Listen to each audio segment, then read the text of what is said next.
Life is often seen as a pursuit of happiness, a never-ending quest for joy and fulfillment. Yet, beneath the surface of this pursuit lies a truth that many are reluctant to accept. According to philosopher Arthur Schopenhauer, this search for pleasure is nothing more than an illusion. In fact, he argues that the essence of life is suffering, and the pleasures we seek are only brief moments of respite from the pain that inevitably follows. The human condition, a cycle of desire and dissatisfaction.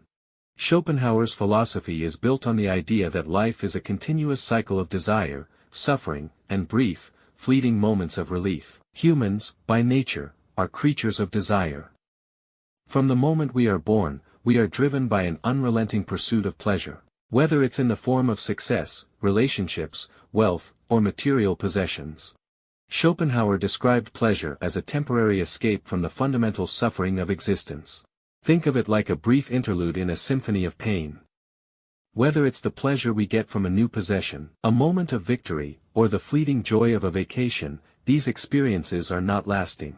They are moments that serve only to remind us of the underlying emptiness that accompanies the human condition. In Schopenhauer's view, pleasure is not a lasting state of being. Rather, it is a brief departure from the pain that always lingers beneath the surface. The chase for pleasure is like chasing a shadow, it's ever elusive and ultimately unsatisfying.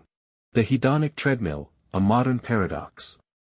But here lies the paradox: the moment we obtain what we desire, the fulfillment is short-lived, and a sense of emptiness soon follows. The nature of desire, a never-ending pursuit. Why do we find ourselves in this endless chase, constantly seeking something more? Schopenhauer believed that our desires are endless, not because we are flawed, but because desire itself is insatiable. We are forever locked in a cycle of wanting, achieving, and then wanting more, yet the joy we experience from these accomplishments quickly fades. A realization that even when we get what we want, it does not bring the lasting satisfaction we anticipated. Schopenhauer's ideas align closely with what we now refer to as the hedonic treadmill. This concept, popularized in modern psychology, suggests that humans have a tendency to quickly adapt to positive changes in their lives, returning to a baseline level of happiness after a period of pleasure. Essentially, as soon as we achieve something we desire, the novelty wears off, and we are left wanting more. Schopenhauer's philosophy finds a parallel in Buddhist teachings. Both emphasize that desire leads to suffering. In Buddhism, the Four Noble Truths teach that life is suffering, and the root of this suffering is desire. To overcome suffering, one must rid themselves of attachments and desires. Schopenhauer, while not a Buddhist, drew heavily from Eastern philosophy, especially the concept of suffering is central to existence. The Buddhist solution is to let go of desire, while Schopenhauer suggests that the only way to transcend suffering is to recognize it as inherent to the human condition and to live with it in acceptance, rather than continually trying to escape it through pleasure. Schopenhauer's solution to suffering, the will to live and transcendence. In the first part, we explored Schopenhauer's view on the illusion of pleasure and how it is but a fleeting escape from the inherent suffering of life. But what is the source of this suffering? For Schopenhauer, the answer lies in what he called the will to live. A fundamental, blind force that drives every living being to act, desire, and strive for survival. The will to live is, for Schopenhauer, the root cause of all suffering.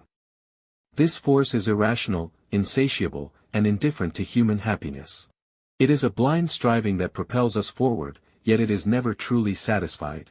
As we discussed earlier, this will manifest itself in our desires: we want, we achieve, and we want again. This cycle of wanting and achieving keeps us perpetually dissatisfied, no matter how much we attain. Schopenhauer's philosophy challenges the traditional Western view that the pursuit of happiness or success is the purpose of life. Instead, he argues that life is essentially a struggle against suffering, and our desires. The very things we think will bring us happiness, are actually the root of our misery. Escaping the will, the aesthetic solution.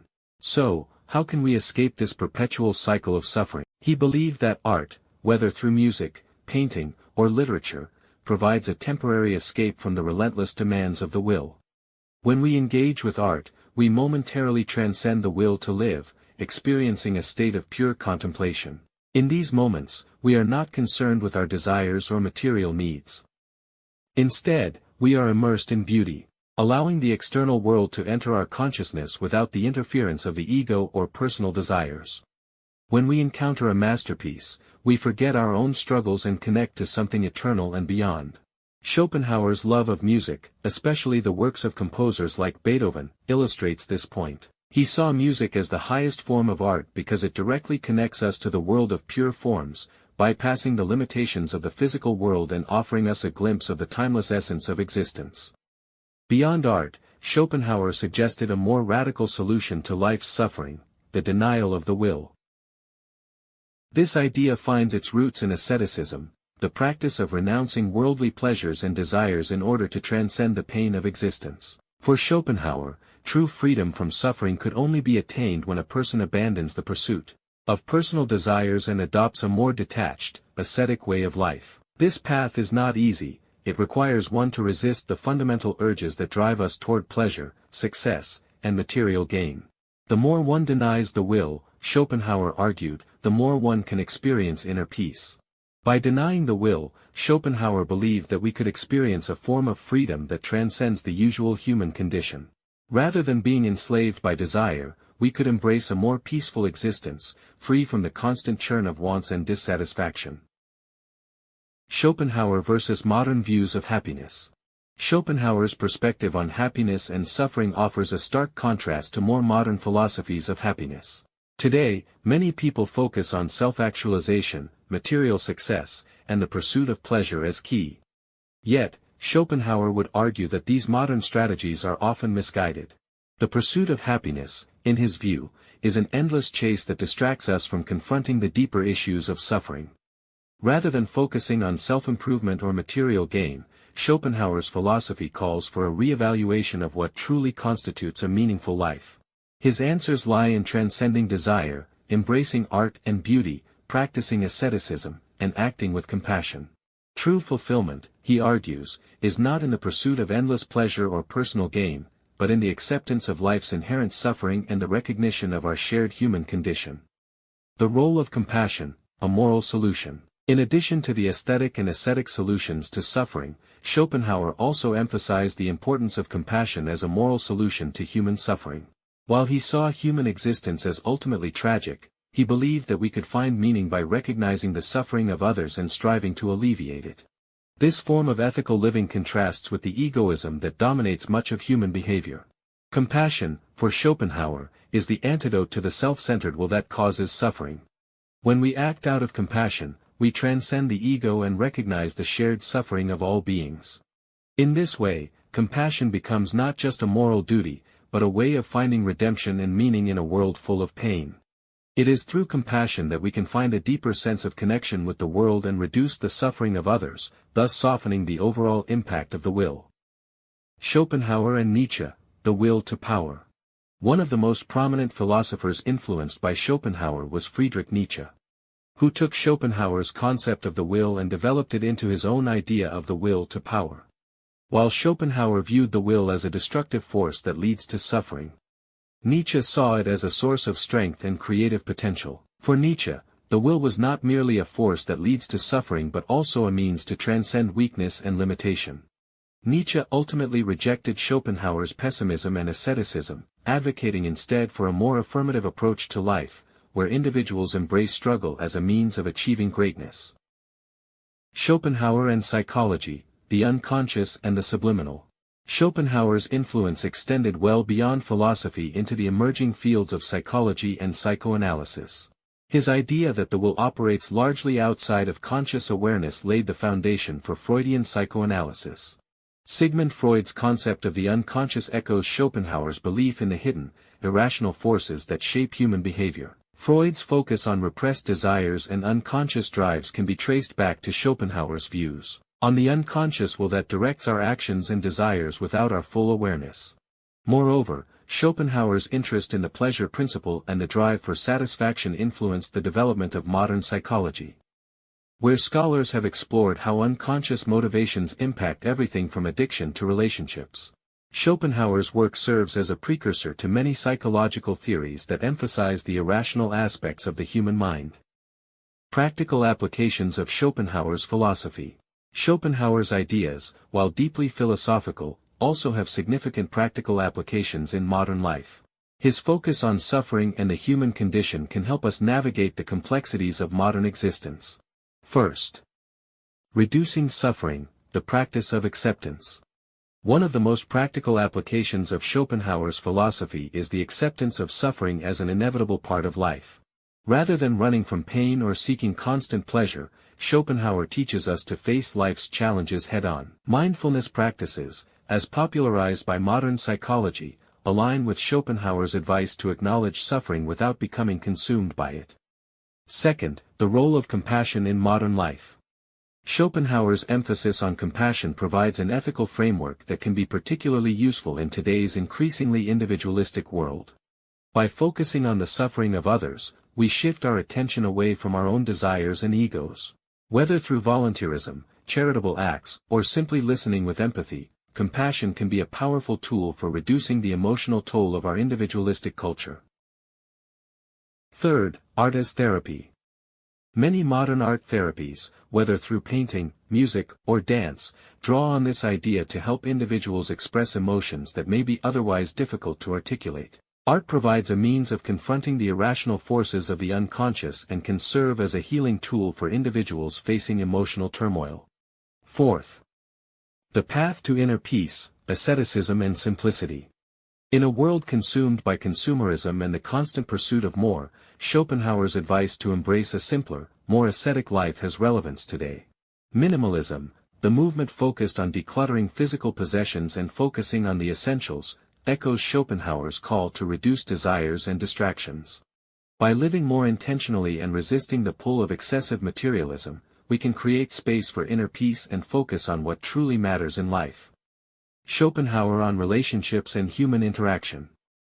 While Schopenhauer's philosophy is often associated with pessimism and withdrawal, he also had a great deal to say about human relationships, ethics, and how we relate to others.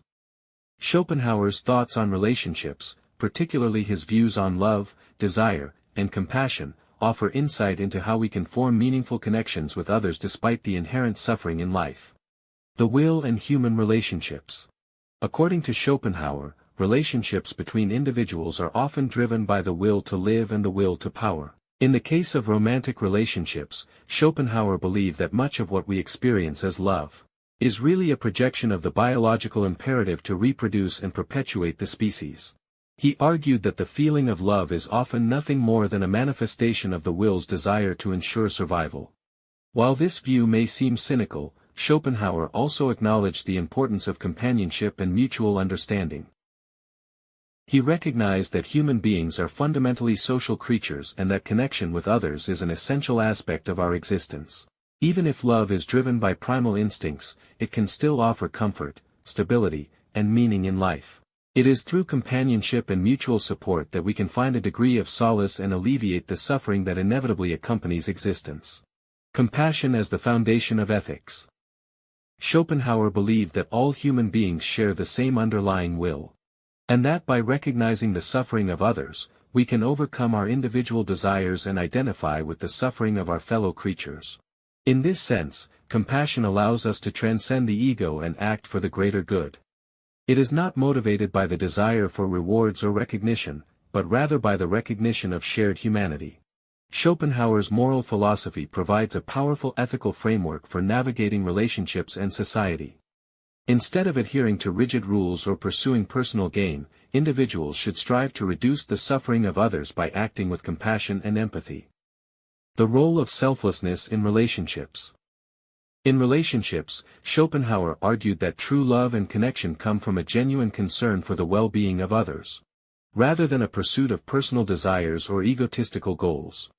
By acting selflessly, individuals can create deeper, more fulfilling relationships that are based on understanding, empathy, and mutual care. This idea challenges the conventional view of relationships as transactional or based on mutual benefit. For Schopenhauer, love and companionship are not about fulfilling personal desires or securing one's own happiness. Instead, they are about recognizing and responding to the suffering of others, and offering support and comfort without expecting anything in return. Schopenhauer on happiness and the pursuit of fulfillment. Schopenhauer's views on happiness are often seen as bleak, as he believed that the pursuit of happiness is futile. Because it is always subject to the cyclical nature of desire and suffering. The illusion of happiness. Schopenhauer believed that the human desire for happiness is an illusion created by the will. We constantly strive for new possessions, achievements, and relationships, hoping that these will bring us lasting satisfaction. However, as soon as one desire is fulfilled, another emerges, keeping us locked in an endless cycle of craving and dissatisfaction. For Schopenhauer, true happiness is unattainable because the nature of human existence is rooted in lack and want. Rather than seeking external sources of happiness, Schopenhauer suggested that we should focus inward, on the cultivation of inner peace and contentment. By reducing our desires, embracing asceticism, and practicing self-control, we can minimize the suffering caused by the will. Transcending the will, achieving freedom from suffering. For Schopenhauer, the highest form of freedom is not freedom from external circumstances, but freedom from the will itself. To achieve this, individuals must learn to detach themselves from desires and goals, recognizing that true peace comes from accepting the nature of existence as it is. This involves transcending the ego and the personal will, and finding contentment in the simple act of being. Schopenhauer's legacy in contemporary philosophy and popular culture. While Schopenhauer's philosophy was not widely acknowledged during his lifetime, his influence has grown considerably in the modern era. His ideas about suffering, art, and the will continue to resonate with contemporary thinkers and artists. His work has shaped psychology, literature, music, and even popular culture, and his insights into human nature remain deeply relevant in the modern world.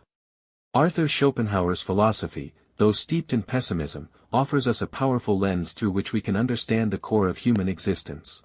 At the heart of his work lies the will, an insatiable force that drives all living beings, pushing us toward endless striving and, inevitably, suffering. Schopenhauer's realistic and at times bleak perspective compels us to confront the nature of suffering and the limits of human existence. Yet, it is through his recognition of these hardships that he also presents the path to transcendence. Though Schopenhauer's views might seem extreme, they resonate deeply with modern concerns about alienation, desire, and the search for meaning in an often indifferent world. Figures like Nietzsche, Freud, Camus, and Sartre have all drawn upon his ideas to build upon or react against them, demonstrating how Schopenhauer's philosophy continues to shape the way we understand the human condition. In the face of existential despair, Schopenhauer offers us not an easy path of optimism, but a more profound one that encourages us to accept life as it is, to recognize suffering as an unavoidable part of existence, and to find meaning and solace in art, compassion, and our individual struggle. Schopenhauer teaches us that true freedom comes not from the ability to escape suffering but from our capacity to understand. In the face of existential despair, Schopenhauer offers us not an easy path of optimism. In a world where suffering is ever present, Schopenhauer's teachings challenge us not to flee from pain, but to embrace it, to recognize it in others, and to use our creativity and empathy as tools for growth, healing, and understanding. His legacy is not just that of a philosopher, but a guide to how we might live a meaningful life, even in the face of inevitable suffering. And perhaps, in the end, it is through acknowledging this suffering and striving to transcend it that we come closest to achieving the peace and freedom that Schopenhauer envisioned. Schopenhauer's philosophy does not offer simple answers, nor does it promise happiness. But it does offer something deeper, the wisdom to face life's hardships with clarity, the grace to meet others' suffering with compassion, and the freedom to create, to think, and to live in truth. For in the heart of suffering lies the potential for profound understanding, and perhaps, that is where true peace can be found.